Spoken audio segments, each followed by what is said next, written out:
the anxiety is an alarm box. The amygdala are just like the alarm box in your house. It could alarm if there's burnt toast, or it could alarm if there's a real fire.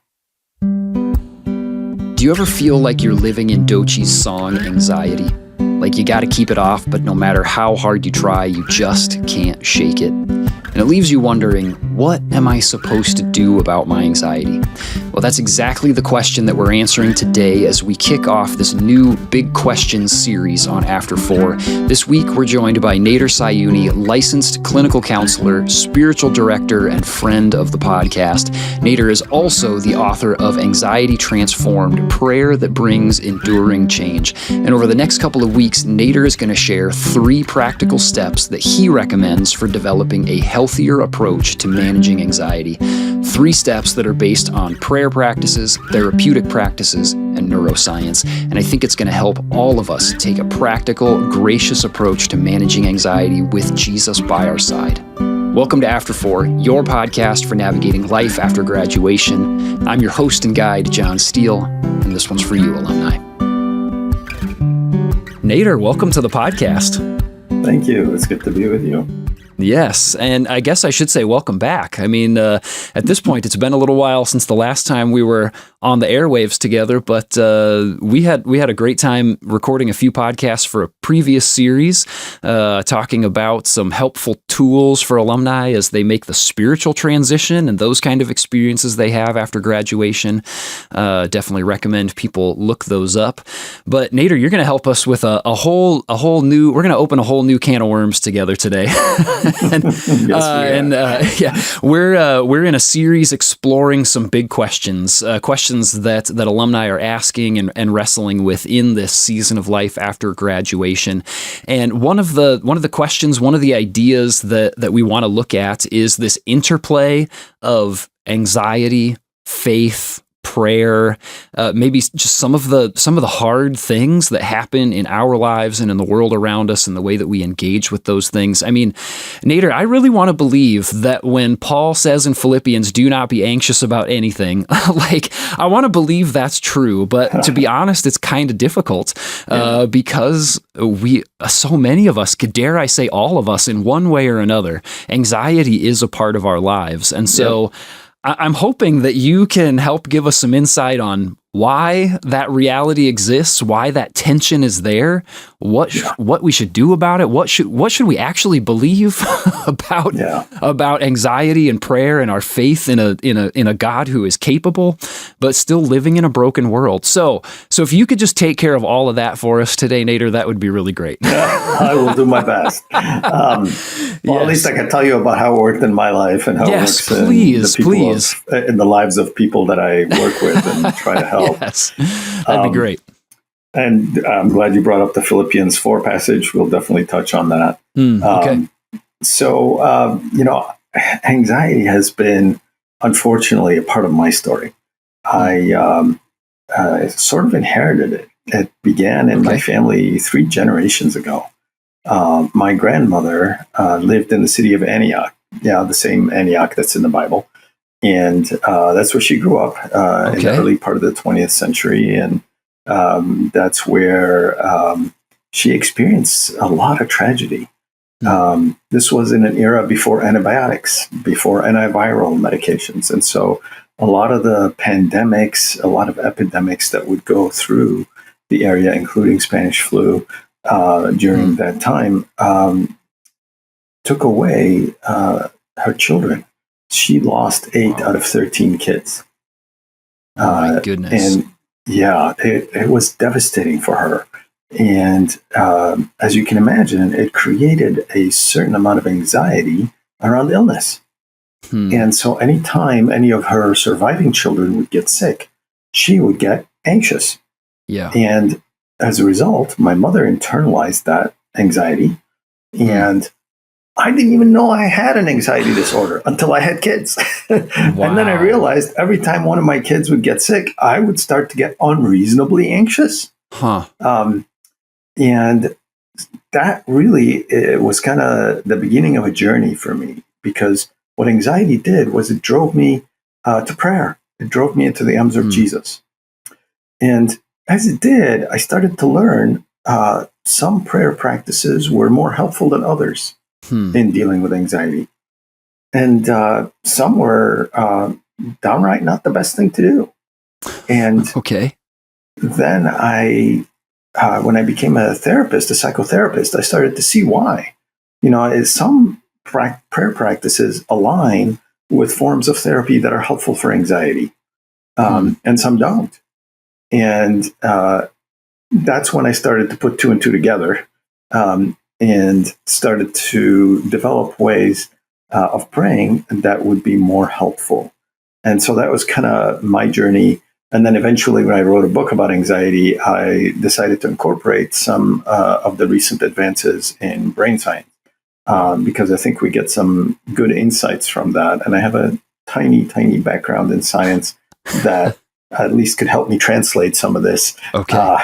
If you're looking for an expert, that's not me, but I can translate, the brain Okay. science Sure. into everyday language. And so putting those three together, prayer practices, psychotherapy, some of the neuroscience, as well as my experience, that's kind of the story that I bring together.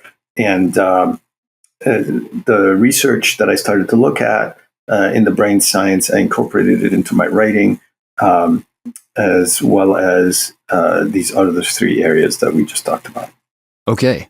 Yeah. So, I mean, this is interesting. It sounds to me like there are some modern advances that, and some modern research and understanding that backs up maybe some age-old practices, some things that people were already engaging with and were using that, like, oh, hey, these things really do help as a response to anxiety and fear. And I know those aren't necessarily the same thing, but that these are helpful responses that have actually been around for a long time, and then some that maybe are not quite so helpful. So that will be helpful to know, to be able to distinguish the two of those. And I know that this is something, as you said, that you've done your own research and writing on. I know that you've led some seminars around this topic, and seminars that have been like standing room only, essentially, people wanting to come in and be a part and to learn from these things. So I'm really excited to hear some of this old and new coming together that we can use for some of our own responses around anxiety in our lives. And so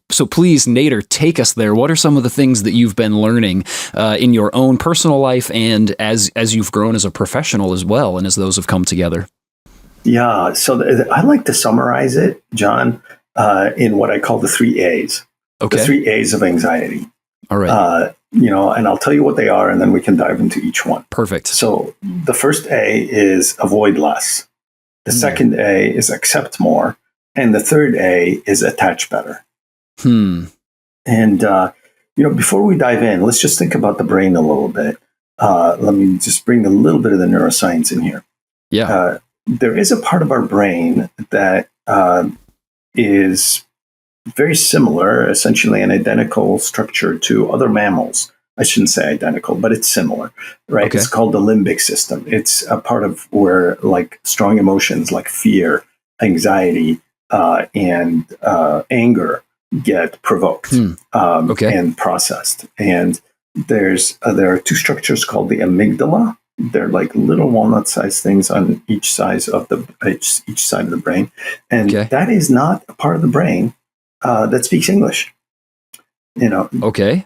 The anxiety is not happening in a part of the brain where we think rationally. Oh, okay. Okay.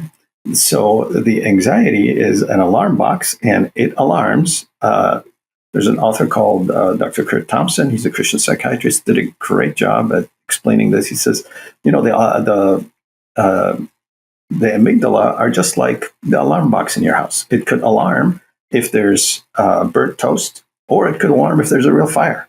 Yeah. Okay. It can't distinguish between something that's an emergency and something that isn't. Exactly. Okay. Interesting. And it's the job of the thinking brain, the adult logic brain that's above the left eye, the left prefrontal cortex. When that kicks in, then it tries to make sense. Is this really dangerous or not? And if it is, it calms down the amygdala. Okay. Right? It sends signals down to calm down the alarm box. And so when it does that successfully, great. No problem. It works as it should. When it doesn't do that successfully, and often it does not, then we have the experience of being anxious and knowing that we shouldn't be anxious. Yes. And usually when I give seminars and I ask how many people feel that, everybody raises their hand. It's universal, right? It's a universal experience. Yes, I have an experience in my own mind that I can think of that, yes, you're taking me right to it, Nader. Okay. Yeah. I'm here for this, not just as a host, but as somebody who wants to learn. You've captured me. Here we go. All right. So going to the first A then, avoidance. Avoid it. If let's say somebody's afraid of elevators, or they have an elevator phobia, right? Yeah.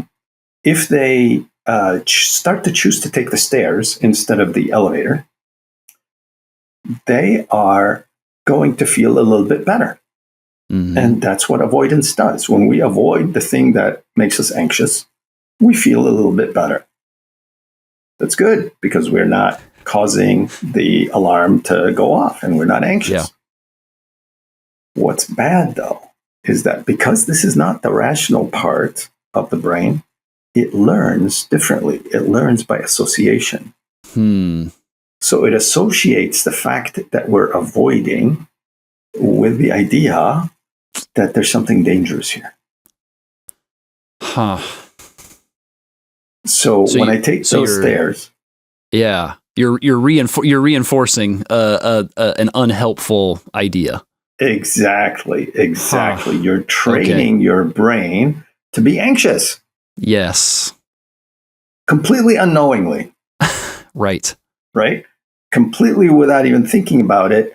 And you might even be thinking you're doing a healthy thing. It's like, hey, I'm going to get some exercise. And, it's more healthy for me to take the stairs, right? That's your left prefrontal cortex above your left eye. Your thinking brain is saying that. Uh-huh. The amygdala is not convinced. Yes. The action speaks way louder than the words. Because the amygdala learns by association primarily. Wow. Okay. And so, for example, what we see today with IV students and non-IV students alike, right? We all can think back to our teenage years. We all had to learn to be comfortable in conversations that we were a little bit afraid of having. Yes. Right?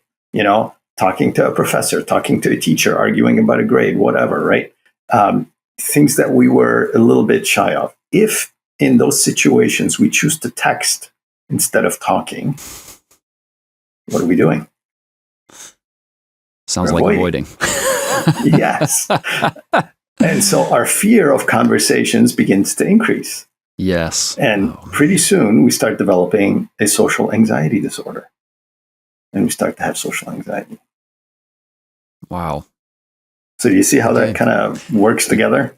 Yes, absolutely. And I can see the places that this happens in my own life or where I find myself sort of coming up against some of these things. Like, being an InterVarsity staff, like one of the things that I do is support raising. And so like the thought of calling a ministry partner and saying, hey, could you give an extra gift here at the end of the calendar year or the fiscal year or whatever request that I might have for somebody, I can talk myself into. It's quicker. It's more convenient for them too if I just send a text instead of call, but it's also significantly less like socially interactive. It's less relationship building. And honestly, like a place where I find myself having a level of anxiety that actually like physically concerns me right now. There's some stuff going on just around like exercise with me that if I start kind of losing my breath, I start getting anxious about that. And you start talking about I know that I'm getting enough air intellectually, like I can, but to convince that amygdala that like, it's okay, I'm getting enough air if I just give myself some space, that those two are not speaking the same language all the time. And so it makes me ask the question like, well, should I just stop doing that exercise? And then where does the logic end? Like, is that okay? Well, maybe this other one might cause that too, and I should stop doing that too. And I'm just better off not exercising, which is just like worse. You see where the train is going, worse. Right? Yes, exactly. It gets really bad really fast. So I'm going to be interested to know then. Well, what do you do when you feel like, well, I should just avoid, or I should just stop doing, like, what is the proper response then? So what I suggest for people is to do discernment. So the first step is, God, should I be facing this? Or is it a wise thing to avoid? John, I don't know if you have a heart condition that says that you shouldn't do this stuff. Sure. You know, I mean, if you have a heart condition, then, you know, you should listen to your doctor. And maybe that is something you should avoid. As far as I know, I don't. Avoidance is a rational, healthy thing that keeps us from danger, right? Right. So one of the things I teach people to do is, if you can't tell, if you are not clear on whether this is a real danger or not, that you should be avoiding or not avoiding, go to someone you trust who is wise and who loves you, and ask them for input. Because if that person who is not anxious, they have to be not anxious, by the way. They can't be somebody who shares your anxiety. Yes, that's helpful. Sort of. Yeah. Good call. So, for example, I'll give you an example from my own life. So I'm at a restaurant and I'm having a piece of chicken. I'm having chicken shawarma. And my friend knows that I struggle with this stuff. I'm having lunch with him. And a piece of chicken shawarma falls on the table. And my friend, and I start looking at it. And my friend knows exactly what I'm struggling with. I'm struggling whether should I avoid picking it up and eating it because it got dirty from the table. Is the table clean enough? Of course, if it's not clean enough, I shouldn't, right? Yeah. But if it's clean enough and I avoid doing it, I'm reinforcing my, fear of germs. And so my friend looks at me and goes, Nader, it's clean enough. You can eat it. I didn't even have to say anything. That's really funny. And so in order to push myself, in order to not avoid, I grabbed it and stuffed it in my mouth. And thank God I survived. So, yes. So, there are situations where people do get, the amygdala does make a connection between being out of breath and panic. And that develops panic disorder for some people. For some people, it's feeling a little nauseous.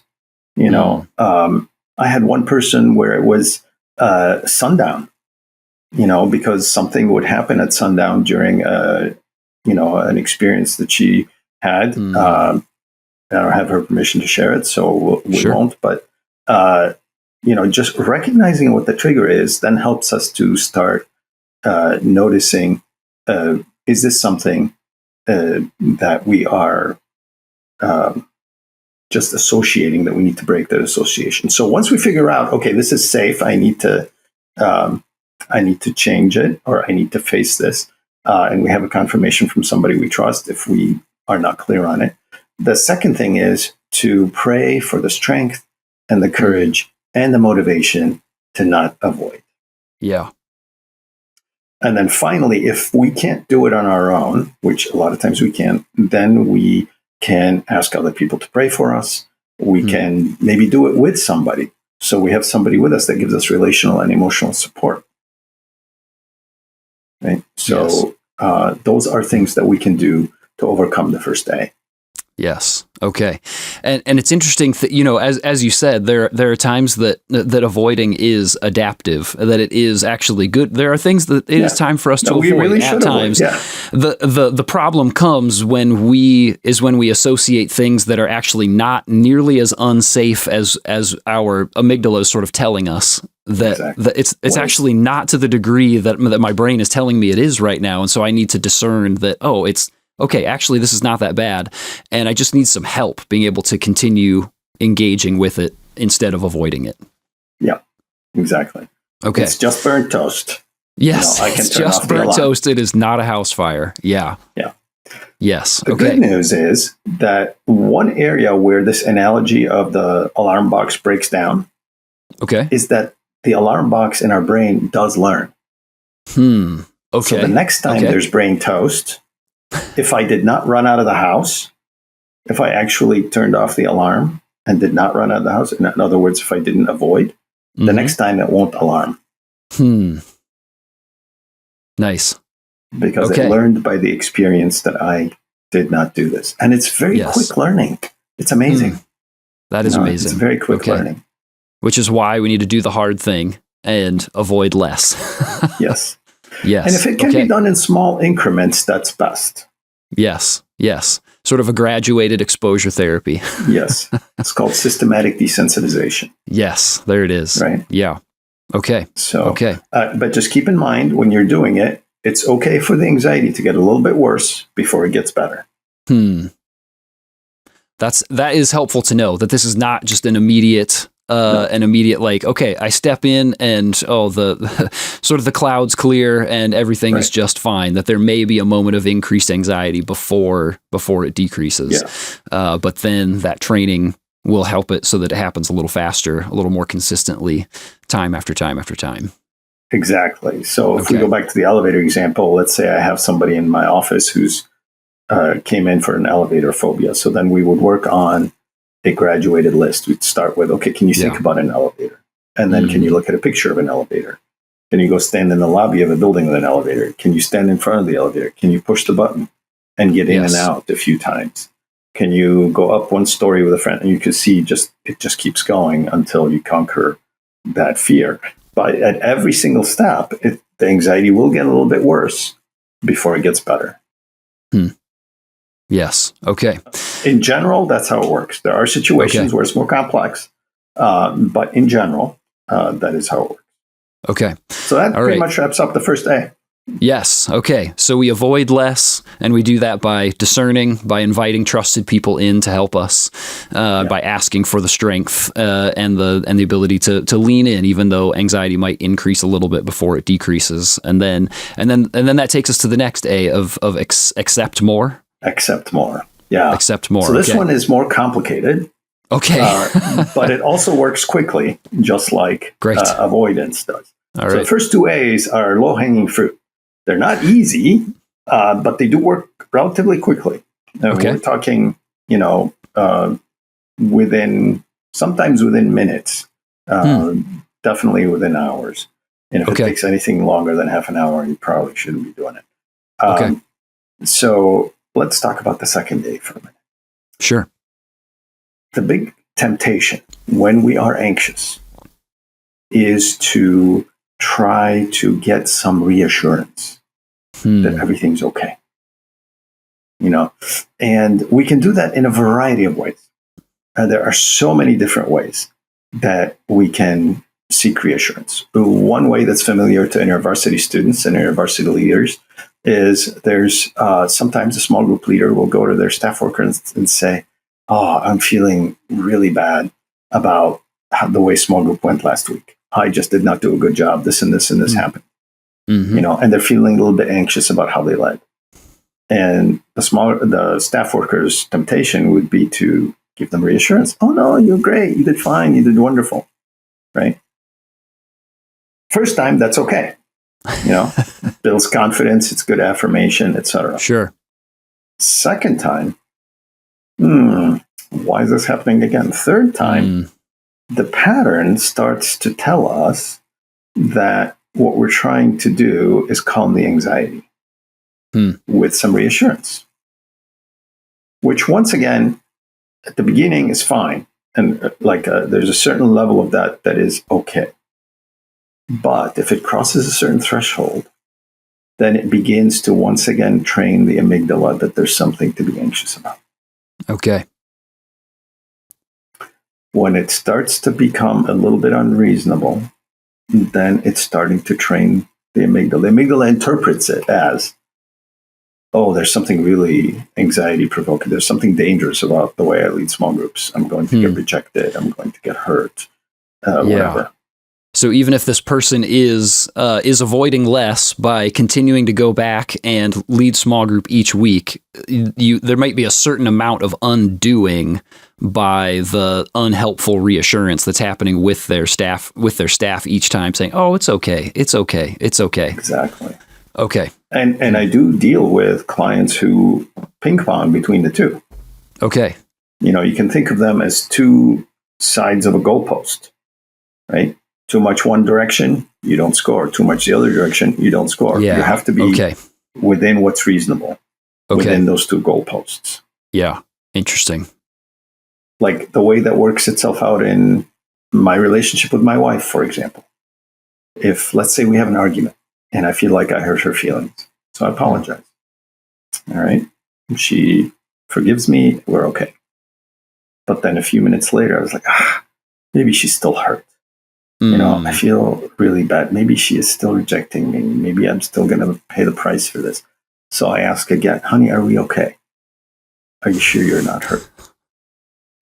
Once again, the first time, that's okay. It's humble. Yeah. It's intimacy building. It's vulnerable, right? So it's good. Mm-hmm. But let's say I do it 2 or 3 times. What am I doing? I'm training my amygdala to think that my marriage is not safe. Yeah. This relationship is not secure. And that you can't believe your wife when she tells you that everything is okay, which is really not helpful. Exactly, John. You nailed it. Huh. That's right. So the example I give, there's kind of a humorous example from my life with this.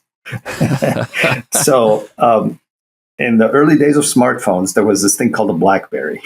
Yes. You remember it, John? I do remember. Many of our students probably don't remember. Very tiny buttons.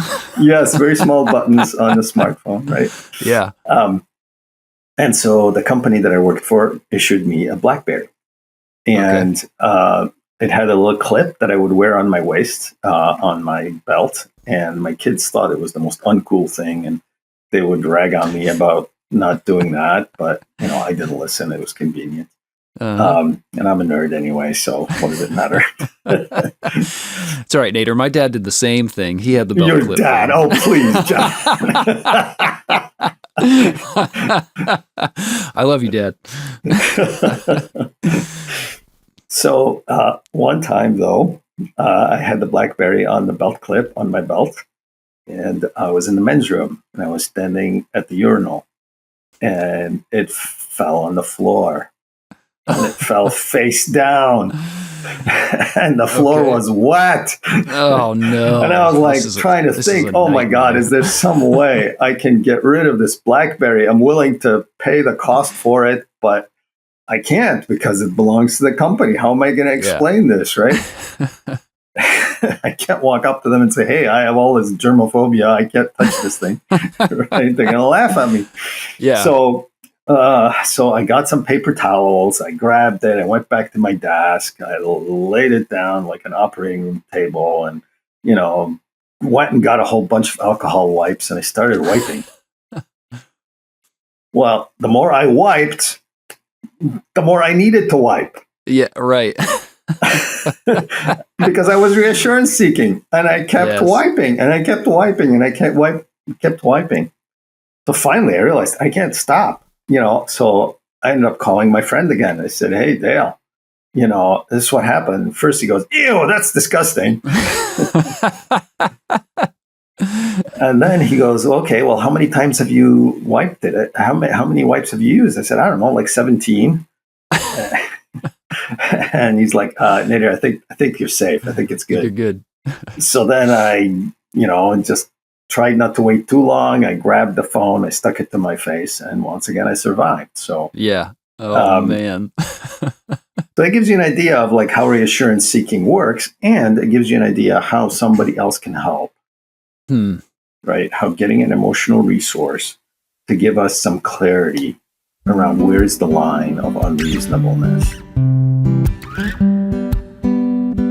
Avoid less and accept more. Those probably feel easier said than done, and I think Nader has probably said as much here. It's not easy, it's not comfortable, and it might not even feel safe. But what would it look like to spend some time discerning with the Lord and a licensed therapist, a spiritual director, a pastor, and determining with him or with them, are the things that are setting off the smoke alarm in your brain actually a house fire or just burnt toast? And if it's just burnt toast, what does it look like to buddy up with Jesus, and maybe those other people too, and take brave, healthy steps toward that thing so that it holds less power over you and stops setting off the alarm? What kind of impact might that have on your quality of life? Alumni, come back next week for the rest of my conversation with Nader. I ask him to clarify a little further what it means to accept more, and then we wrap up with the third A, attach better. Until then, consider sharing this episode with someone who needs to hear it, and I will see you in the after, alumni. Thanks for listening to After 4. This podcast is brought to you by the InterVarsity Alumni Relations Team, hosted and produced by John Steele, production assistance by Mike Zentera, edited by Caleb Leppert, and our After 4 theme music was written and performed by John Steele.